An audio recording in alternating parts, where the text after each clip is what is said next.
Nusantara, where legends are born.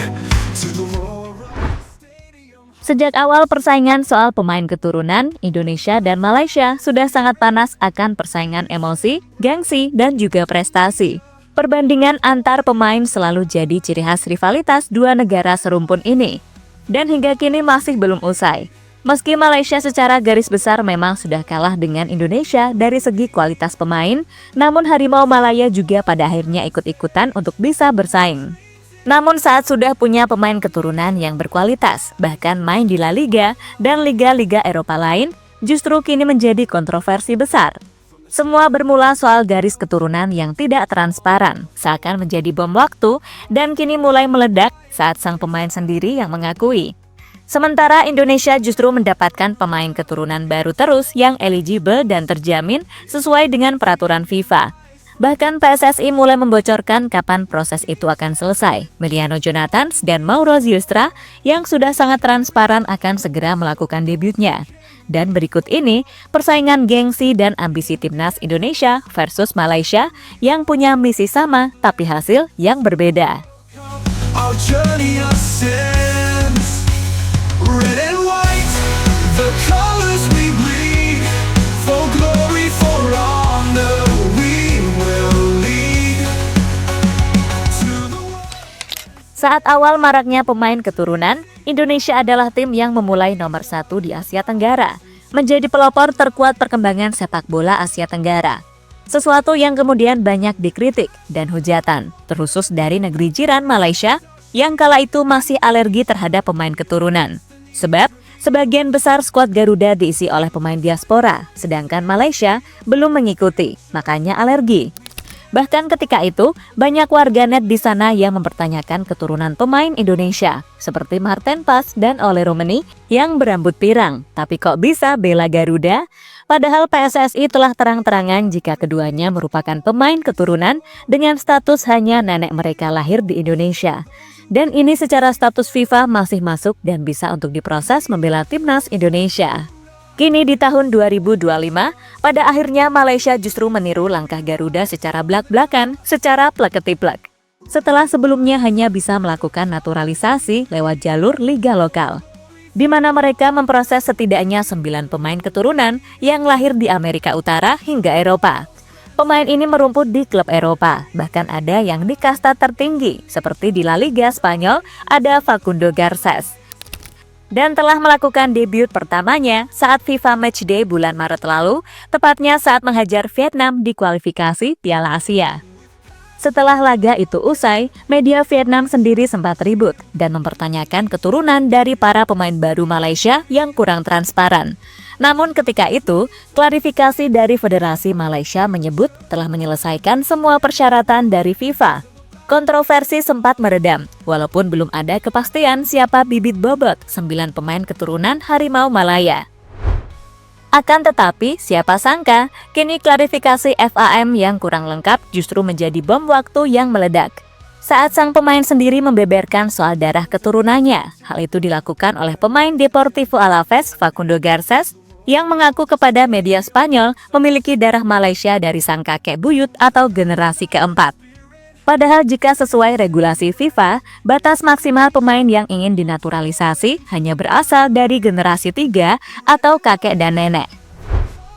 Karena kakek buyut saya memang sudah tahu asal-usulnya, tapi saya tidak pernah membayangkan hal ini bisa terjadi. Malaysia sedang membangun proyek menarik dan saya sangat bersemangat, kata Facundo Garces mengutip dari media Spanyol El Correo.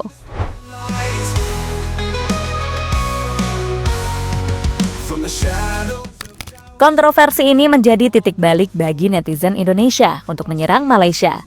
Jika negeri jiran saja diizinkan FIFA menaturalisasi pemain yang memiliki garis keturunan dari sang buyut, kenapa Indonesia tidak diperbolehkan?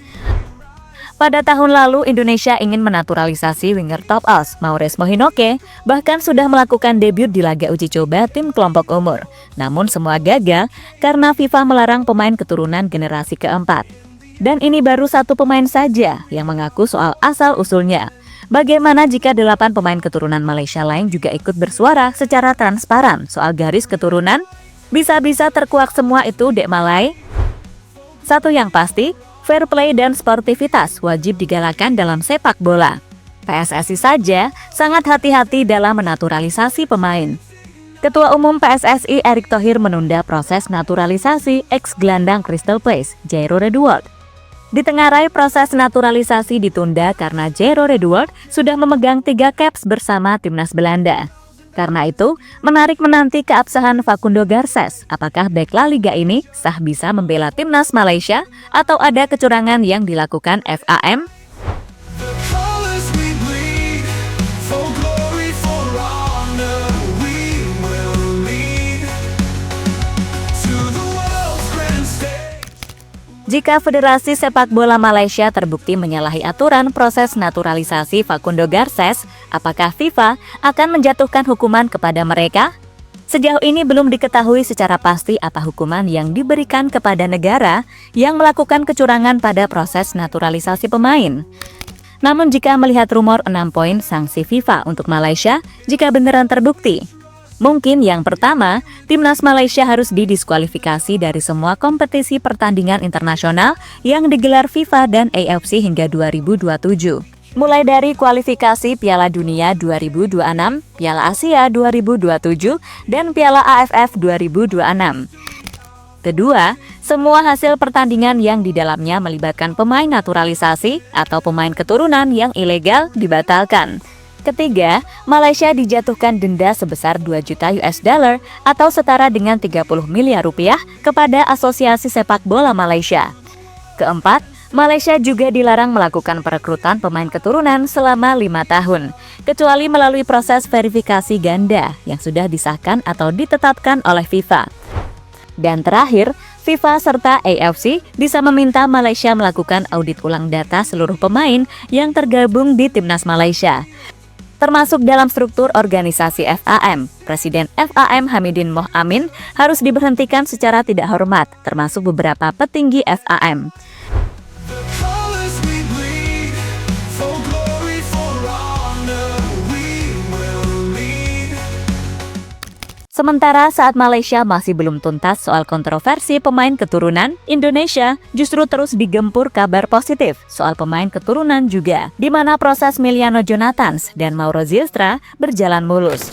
PSSI bahkan memberikan target yang lebih klinis, dan ini darah keturunannya sudah sangat transparan loh ya. Miliano punya kakek asli Depok, bahkan masih hidup dan masih berkomunikasi. Sedangkan Mauro Zylstra memiliki darah keturunan merah putih dari neneknya yang berasal dari Bandung, Jawa Barat. Keduanya sedang diproses secara kilat, bahkan asa harapan baru datang untuk timnas Indonesia.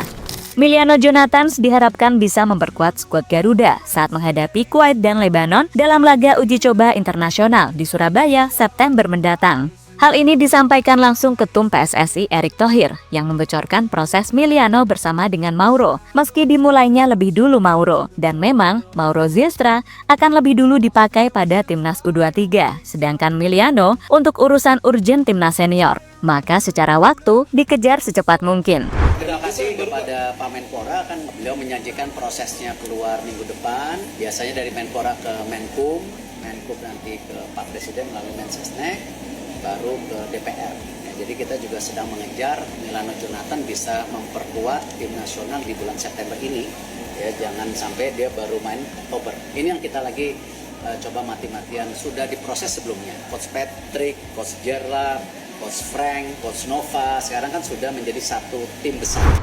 Jika melihat kalender FIFA, matchday September akan berlangsung sejak 2 September 2025.